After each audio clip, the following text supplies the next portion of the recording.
السلام عليكم ورحمة الله وبركاته. وعليكم السلام ورحمة الله وبركاته. الحمد لله الذي بحمده يستفتح كل مقال وبذكره يصدر كل خطاب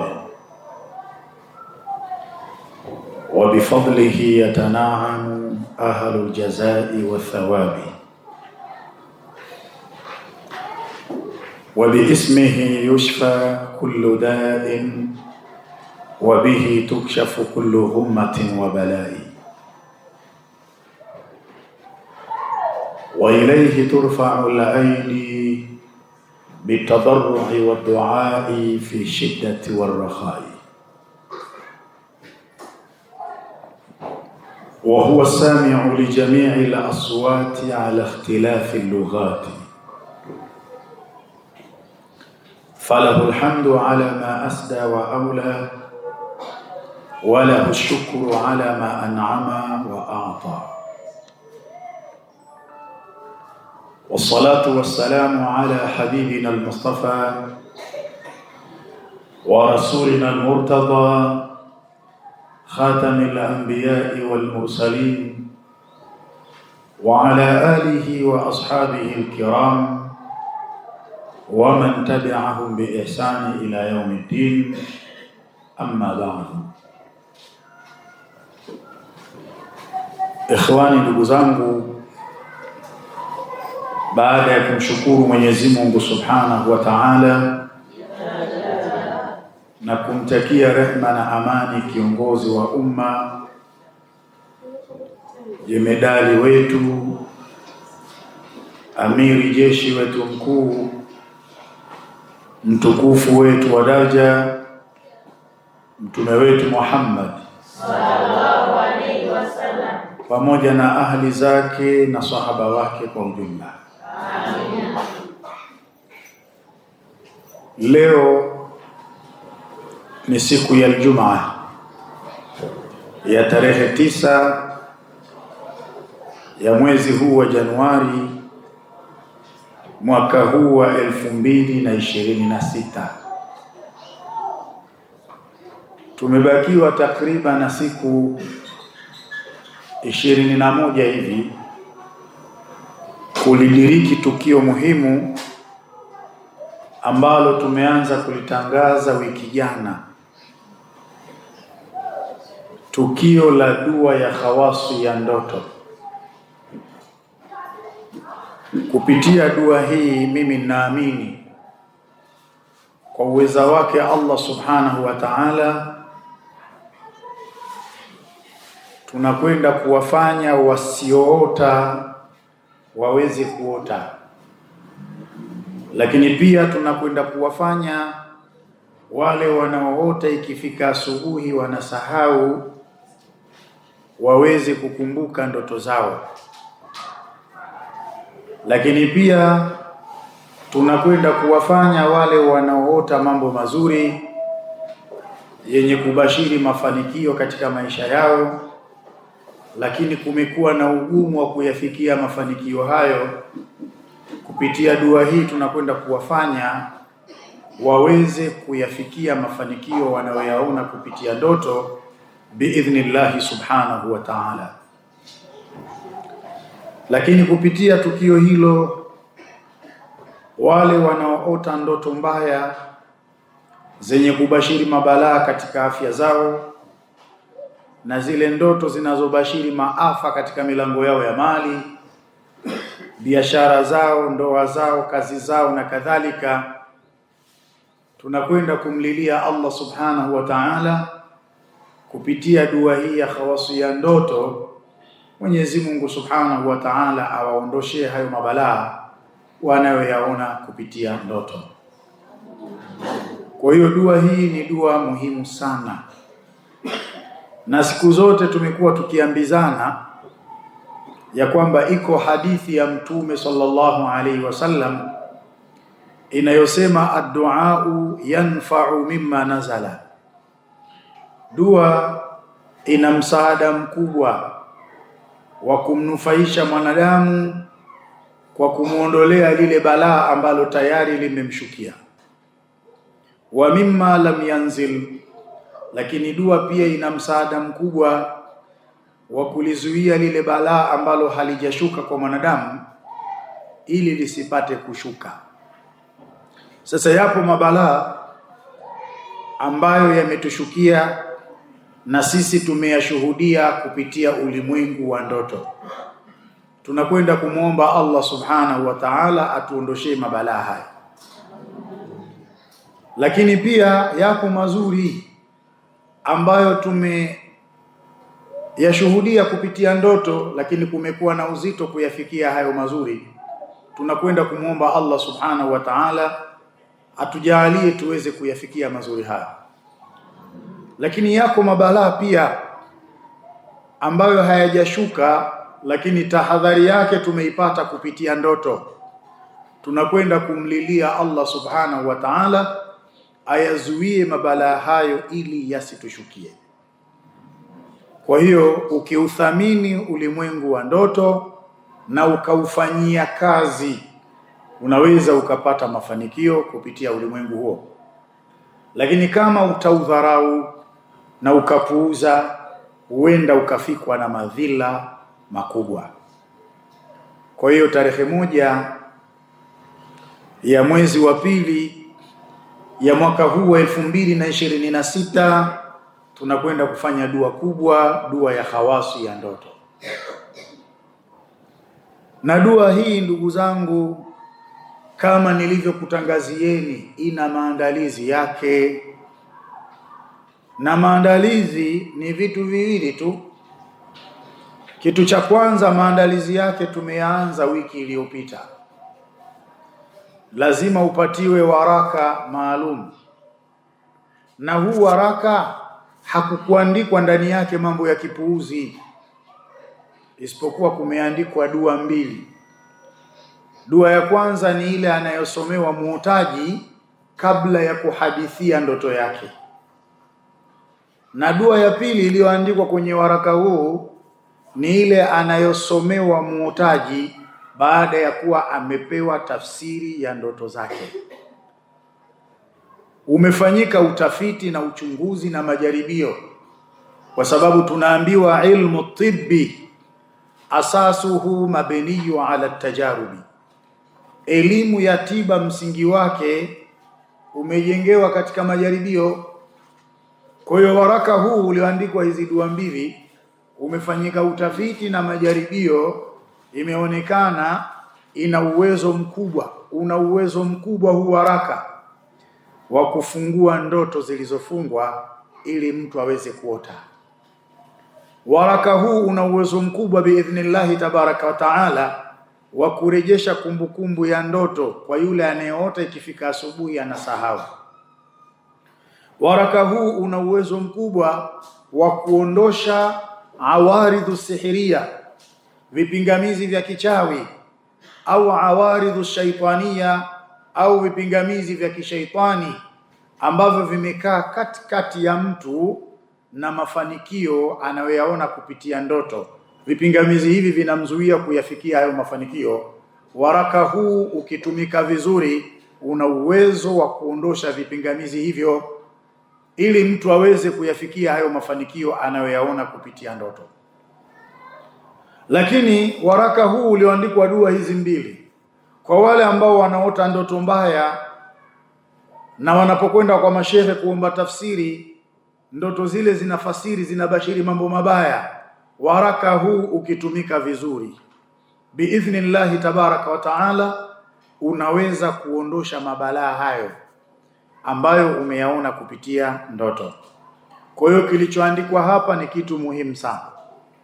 Sasa huu waraka tumeanza kuugawa tangu wiki iliyopita, na kila tuliyempatia waraka huu tumempa maelekezo aukunje vizuri, ikiwezekana azungushie karatasi ya nailoni, aweke kwenye mto wake wa kulalia, iwe ni kazi yake kulalia kuanzia siku alopewa mpaka tarehe 1 ya mwezi wa pili atakapokuja na huo waraka mahala hapa.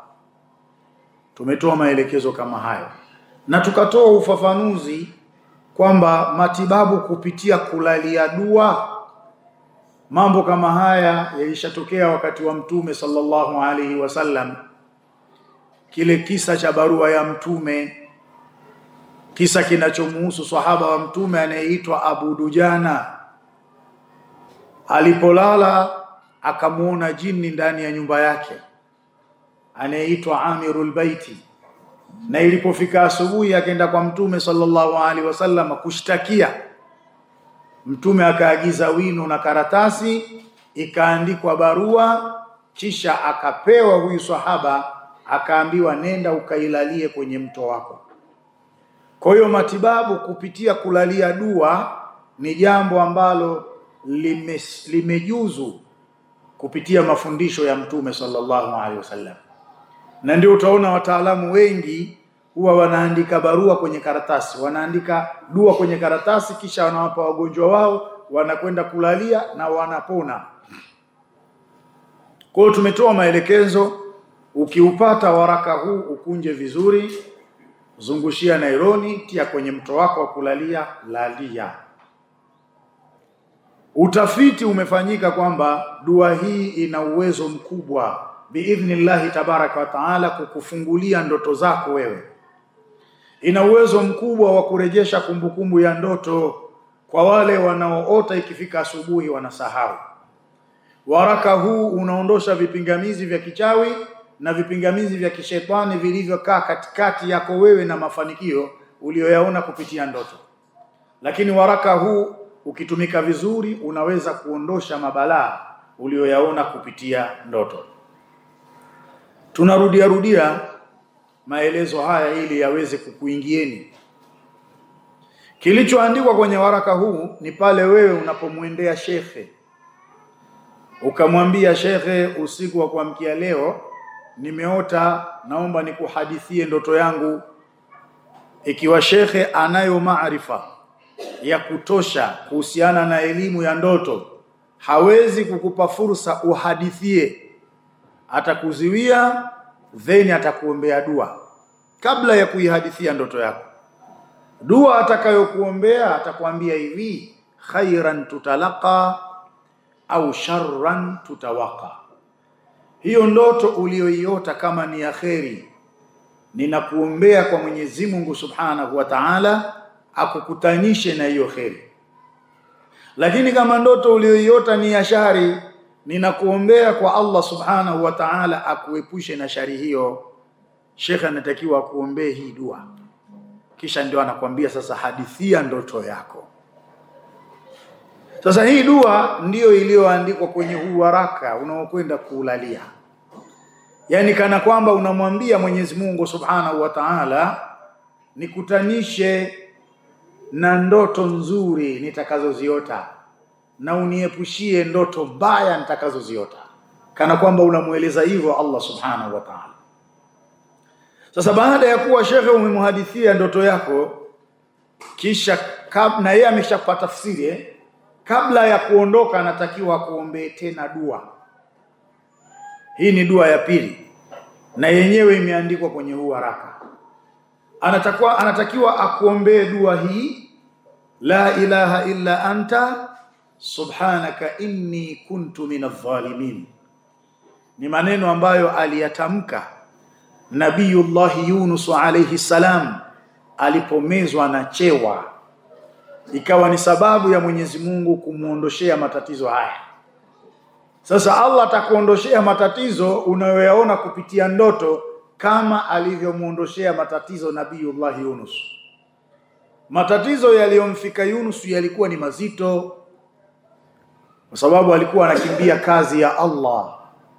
Sasa Mwenyezi Mungu akampa mtihani kwa kule kukimbia kazi ya Allah kwa ajili ya kumkumbusha ili aweze kurejea. Na wakati anatoroka alipanda jahazi.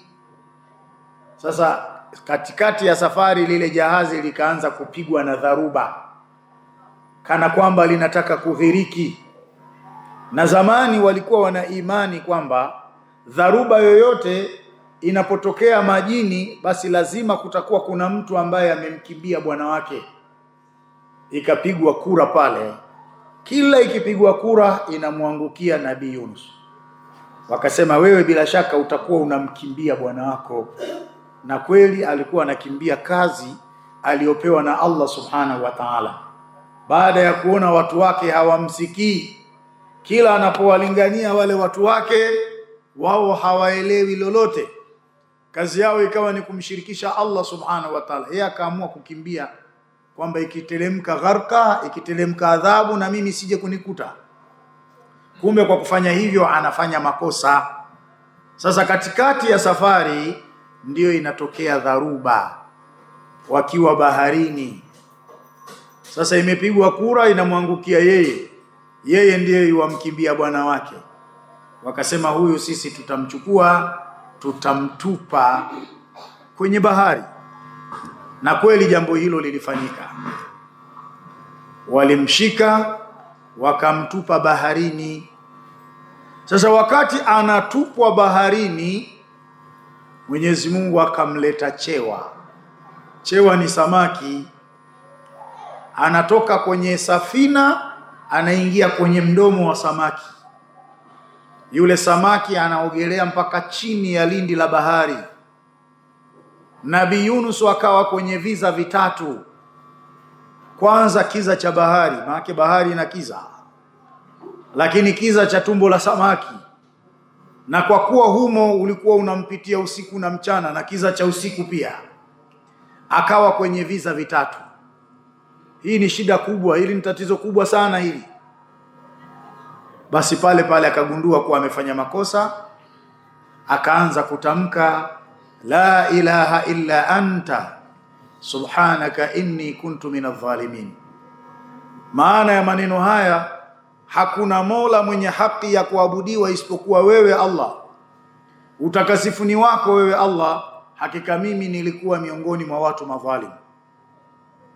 Maneno ambayo awalu hatahalili, mwanzo wake yana tahalili, wa awsatuha tasbihi, na katikati yake yana tasbihi, wa akhiruha alistighfari, na mwisho wake maneno haya yana istighfari.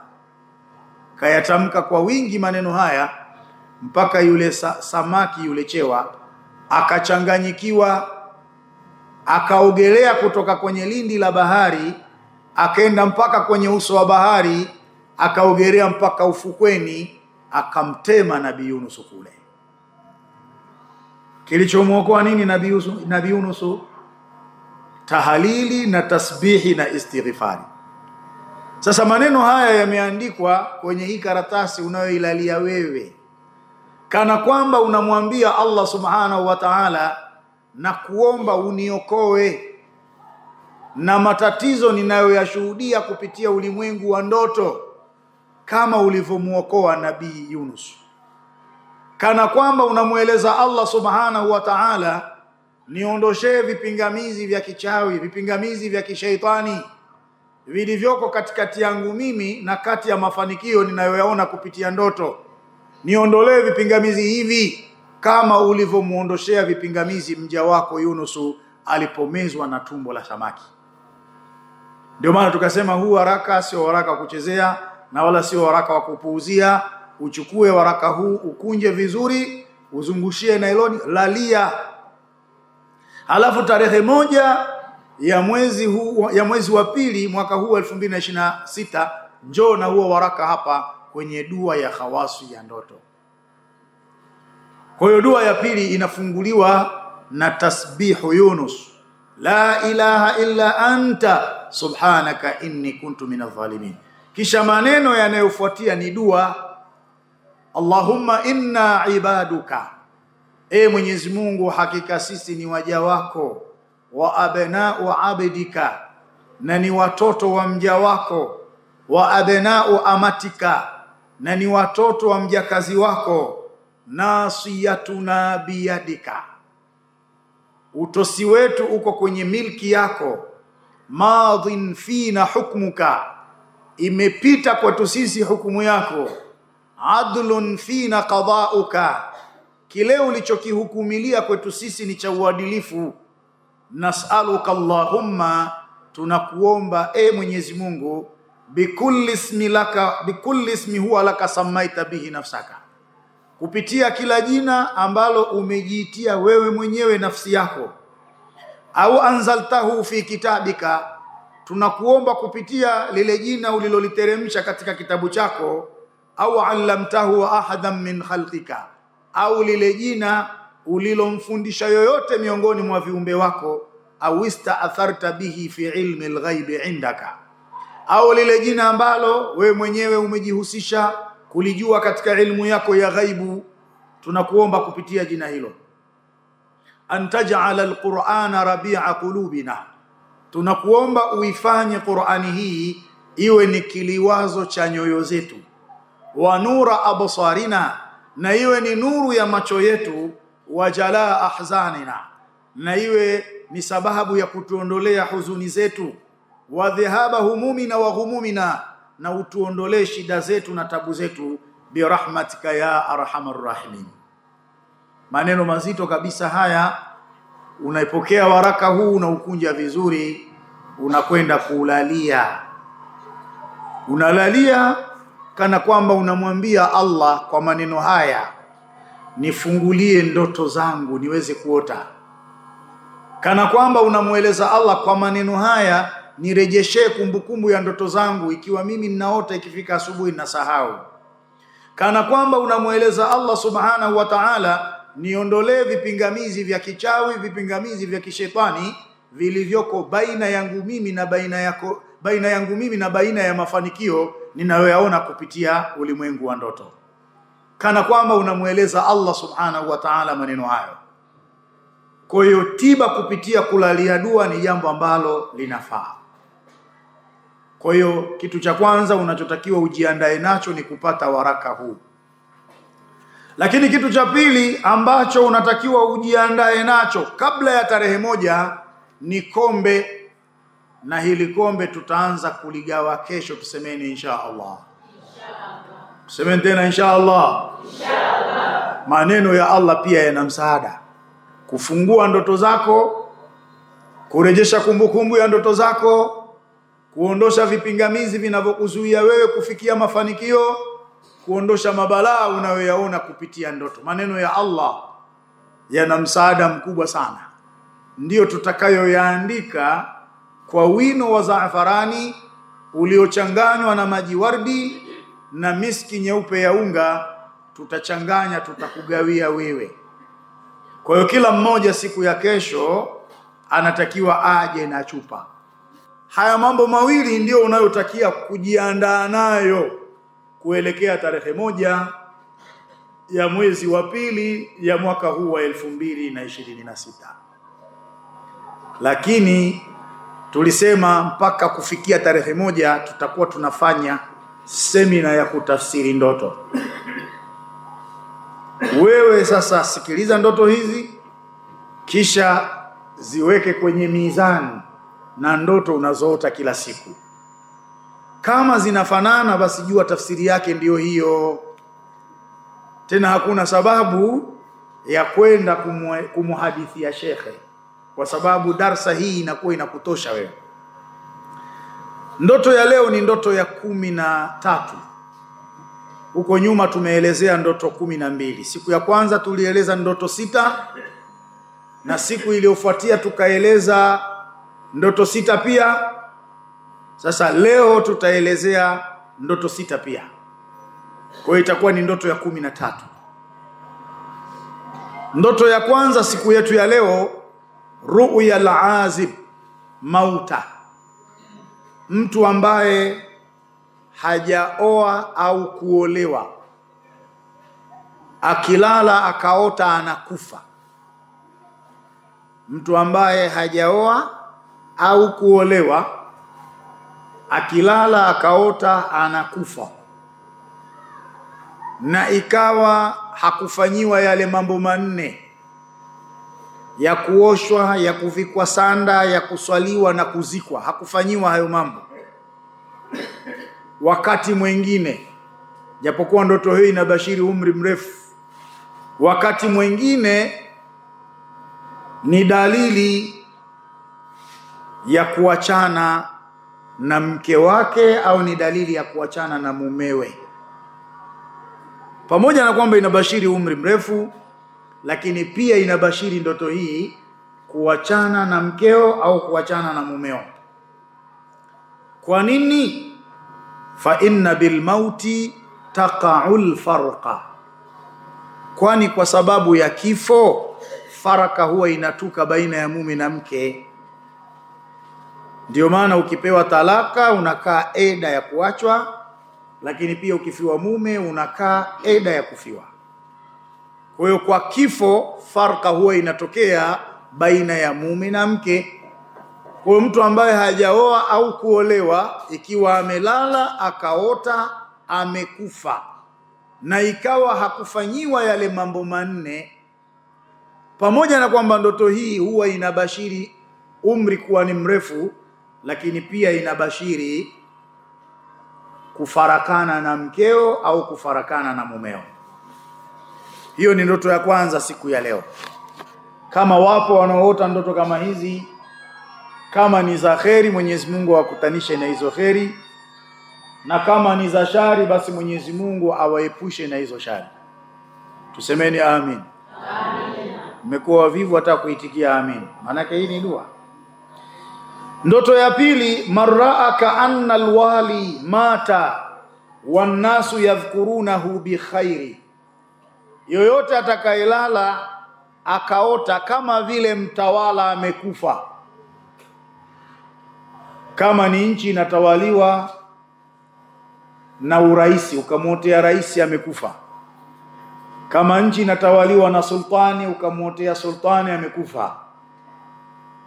Nchi inatawaliwa na malkia, ukamwotea malkia amekufa.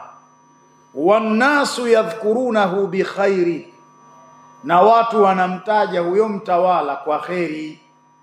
Yani huenda kwenye msiba wake watu wanasema, mashallah, kiongozi huyu alikuwa mwadilifu sana, kiongozi huyu alikuwa mchapakazi, kafanya mambo mazuri, watu wanamtaja kwa kheri. Huko kwenye ndoto, fa innahu yakunu mahmudan fi wilayatihi, hakika kiongozi huyo sio kwamba atakufa, utawala wake utakuwa ni wenye kusifiwa. Utawala wake utakuwa ni wenye kusifiwa. Basi watawala wa namna hiyo, tumuombe Mwenyezi Mungu Subhanahu wa Ta'ala awakutanishe na kheri hizi na awaepushe na shari. Amin. Wa marraa kaannahu baina qaumi amwatun, na yoyote atakayelala akaota yuko katikati ya watu waliokufa. Umezungukwa na watu waliokufa, pengine marhum baba yako, marehemu mama yako, ndugu zako, watu unaowajua wamekuzunguka. Umelala unaota upo katikati ya watu waliokufa. Fahuwa baina munafiqin, basi mtu huyo katika maisha yake ya uhalisia amezungukwa na watu wanafiki. Kama ni marafiki wanakunafikia tu, wewe unawatakia kheri, lakini wao wanakutakia nini? Wanakutakia shari. Na wafasiri wa ndoto wanasema taamuruhum bil ma'rufi, na huenda wewe unawaamrisha mambo mazuri tu, fala ya'tamiruna bi amrika, lakini hawafuati kile unachowaamrisha. Na wafasiri wakaitafsiri ndoto hii kwa aya ya Mwenyezi Mungu inayosema fa innaka la tusmi'ul mauta, hakika wewe huwezi kuwasikilizisha wafu. Kwa hiyo ukiota umezungukwa na watu waliokufa, jua kwamba wewe umezungukwa na watu wanafiki. Wanakunafikia, hawana mapenzi ya kweli na wewe. Wewe unawatakia kheri, lakini wao wanakutakia shari. Kwa ndoto kama hii unatakiwa uchukue tahadhari, kwa sababu wakipata fursa ya kukuangamiza wanakuangamiza tu, wala hawaangalii. Hiyo ni ndoto ya tatu siku ya leo. Wa marraa kaannahu khalatahum wala masahum, na ikiwa mtu atalala akaota kana kwamba yeye amechanganyikana na watu waliokufa, anagusana nao. Maana unaweza kuota umezungukwa lakini hugusani nao, lakini umelala ukaota umechanganyikana na watu waliokufa, unagusana nao. Sasa mtu kama huyu akiota ndoto kama hii, asabahu almakruhu min qibali aradhil, ndoto hii inabashiri mtu huyu atapatwa na mambo mabaya kutoka kwa watu duni, kutoka kwa watu dhalili, watamsababishia makruhu, matatizo makubwa sana. Yani pamoja na kwamba wale watu ni duni, ni dhalili, lakini watapata uwezo wa kumsababishia matatizo makubwa. Maadhali tu mtu ameota, amelala ameota amechanganyikana na watu waliokufa, anashikana nao, anagusana nao, atafikwa na mambo mabaya kutoka kwa watu dhalili. Kwa nini? Kwa sababu maiti ni kitu dhalili, si ndivyo? Kwa sababu maiti hajiwezi kwa lolote. Maiti, ukishakuwa maiti wewe, kila kitu utafanyiwa wewe. Kama ni kuoshwa utaoshwa, hutaoga mwenyewe. Utakuwa ukigeuzwa, huwezi kugeuka mwenyewe.